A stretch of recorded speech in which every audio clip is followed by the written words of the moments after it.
நம்முடைய இரட்சகராகிய இயேசு கிறிஸ்துவின் நாமத்தில் உங்கள் யாவருக்கும் என் அன்பின் வாழ்த்துக்கள்.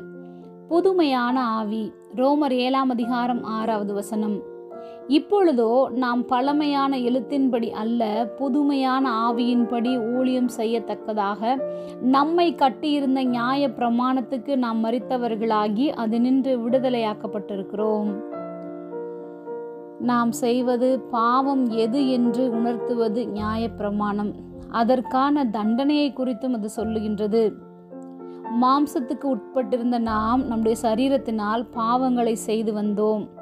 ஆனால் இயேசு கிறிஸ்து நியாய பிரமாணத்தையும் தீர்க்க தரிசனங்களையும் நிறைவேற்றும்படியாக வந்து நியாய பிரமாணத்தினின்று நம்மை விடுதலையாக்கினார். இப்பொழுதோ பழமையான எழுத்தின்படி அல்ல, புதுமையான ஆவியின்படி விடுதலையோடு ஊழியம் செய்யும்படி தேவனுடைய ஆவியானவர் நம்முடைய ஆவியை புதுப்பித்திருக்கிறார்.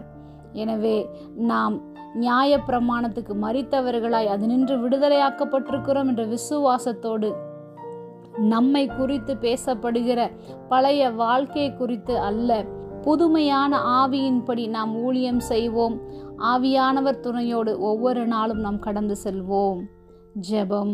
அன்பின் பரம தகப்பனே, எப்பொழுதும் எங்களோடு கூட இருக்கிறவரே, புதுமையான ஆவியை நாங்கள் பெற்றுக்கொண்டவர்களாய் பரிசுத்த ஆவியானவர் ஒவ்வொரு நாளும் நீர் எங்களை வழி நடத்துவீராக. அதற்காக நாங்கள் நன்றி செலுத்துகிறோம். இயேசுவின் நாமத்தில் பிதாவே, ஆமேன்.